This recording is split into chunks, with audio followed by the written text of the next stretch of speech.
after spending 30 years behind bars. You have no medical insurance, you have no place to live, no job.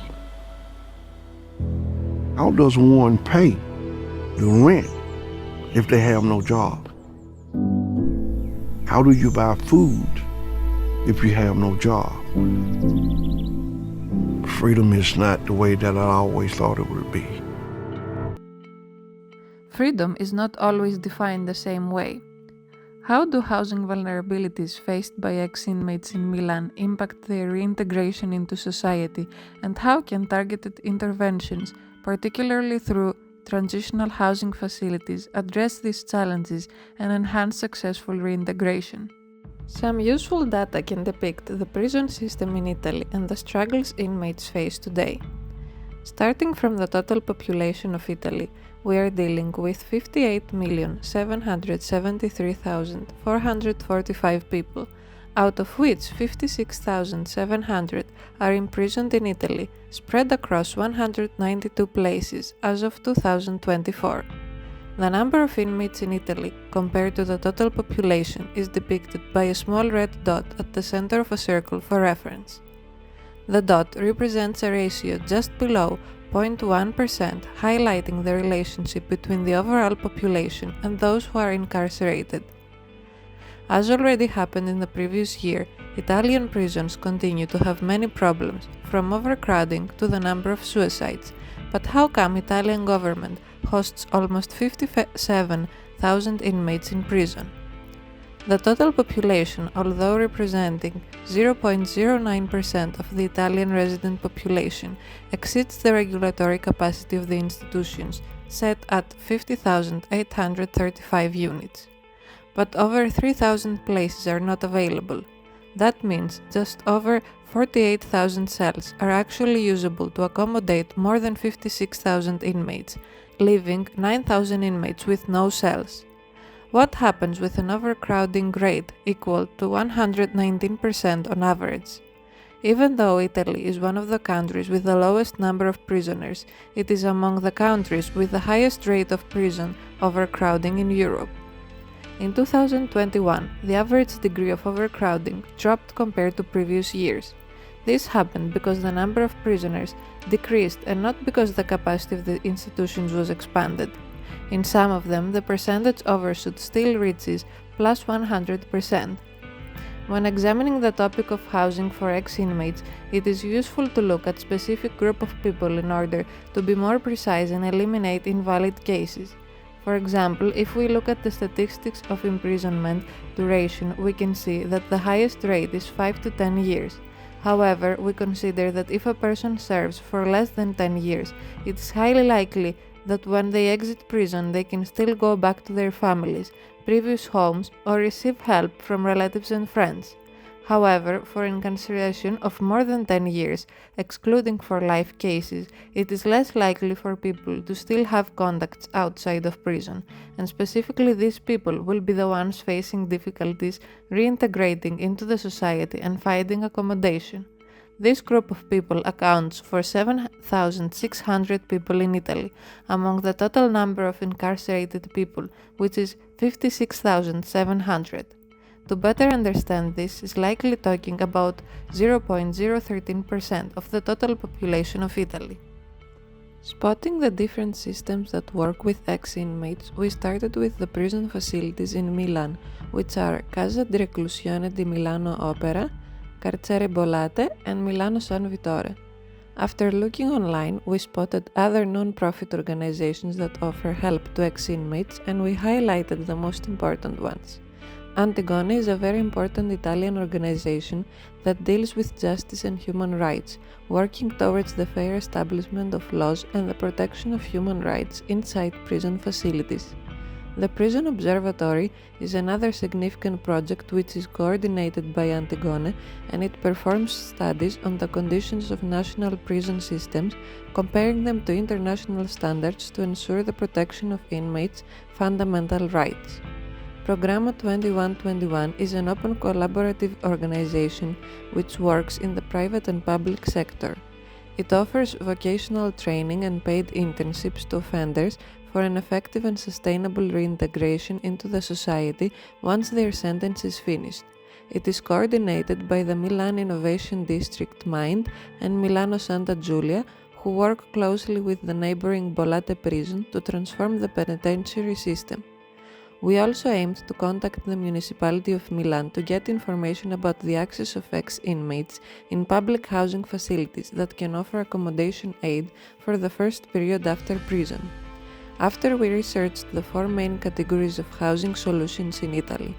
Social housing plays a very big role together with public housing in the Italian housing system, but they require a lot of documentation to enter, including residence permit, which may disadvantage ex-inmates. In these cases, housing authorities prioritize urgent cases because the spots are very limited, and they need to ensure that those in need can receive help. In the social housing scheme, there is a tendency of preference to elderly or to groups of health vulnerability. What differentiates social housing from public housing is that in the latter, more documents are required to apply, like the criminal record and the family composition, which may threaten many ex-inmates. Also, there is an income limit so that only people with an income below a certain level are accepted. Although they are both accommodation solutions for ex-inmates, they have so limited available places and very strict entrance requirements that they cannot be considered a solution to the problem. Legal aid housing is also a type of housing that can aid ex-inmates. It is managed by religious groups which offer temporary accommodation in religious facilities like churches or temples. However, it is another limiting solution because the people in need have to be part of the specific social group and they have to be referred to by a person already part of the social group. This may be limiting for ex-inmates for whom it is difficult to maintain contact outside of prison if they have been incarcerated for long periods of time. Moreover, another threatening criterion is that they need to check the person's criminal record and type of crime they had committed to ensure that they are a safe addition to the social group. Lastly, affordable housing constitutes a housing solution in Italy, but it is another crucial type of housing as the ratio of homelessness greatly surpasses the housing stock, posing many problems to the system. After clearing the picture of all the possible actors contributing to the reintegration of ex-inmates in terms of accommodation and employment after prison, it was time to send some emails. Over the course of 2 months, we kept contacting every possible individual in the authority of these organizations. Hoping to retrieve more information about life after prison, we contacted directly the prison facilities, associations, non-profit organizations, the municipality, friends that volunteer in prison facilities. And then we waited. After some time, we started receiving responses, but they were not the ones we were expecting. All of the answers had one thing in common: the negative response. No matter how much we try to find more and more contacts that can relate to the housing after prison theme, we received the same response: "I'm sorry, but we do not work with this topic." We had nothing to do but wonder, why nobody works with housing of ex-inmates? Each year, millions of people return to society from prison, and more than 100 million people cycle in and out of jails. Research shows that restrictions on housing for formerly incarcerated people can lead to a dangerous cycle of reincarceration. Some people with conviction histories can wait up to 7 years after the dates of their convictions, and sometimes longer before they become eligible for public housing. But even a waiting period can have a devastating effect on a person's re-entry process. It can also increase their chances of recidivation, leading to a cycle of reincarceration.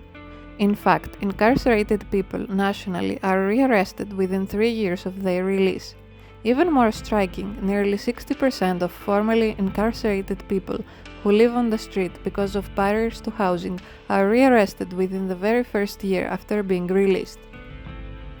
Since housing is a very important milestone for reintegration into the society, in Italy there is no public or private help for those who are under risk of being homeless after their life in prison.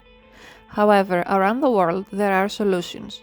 Let's have a look at what different countries offer their ex-offenders after being released from prison. In Estonia, with support from European Social Fund Plus, they offer a program called Support Services for Ex-Convicts. The program aims at providing ex-prisoners to receive mentoring and housing services free of charge. Once they leave prison, their mentor will meet them, reinforcing their trust in the Alliance and directing towards the available support. If ex-prisoners have nowhere to stay upon their release from prison, they can live in a housing community free of charge. The project currently provides 63 free accommodation places for ex-prisoners that have nowhere else to stay on their release. In England, on the other hand, there is an organization called Shelter to help inmates with housing when they leave prison. In case of any homeless applications before discharging from prison, inmates can ask the prison to get help, where the council must look at their housing needs and should provide them a personal housing plan.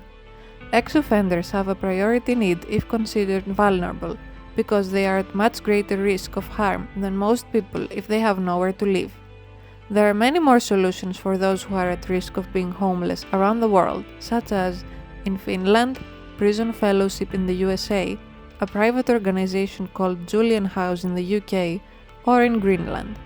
After this extensive research, we couldn't locate any programs offering help to ex-inmates for their sustainable reintegration into the society, specifically in the housing sector. But after looking at other countries of the world, we can say that there are many steps that Italy can follow in order to help people take a second chance in life.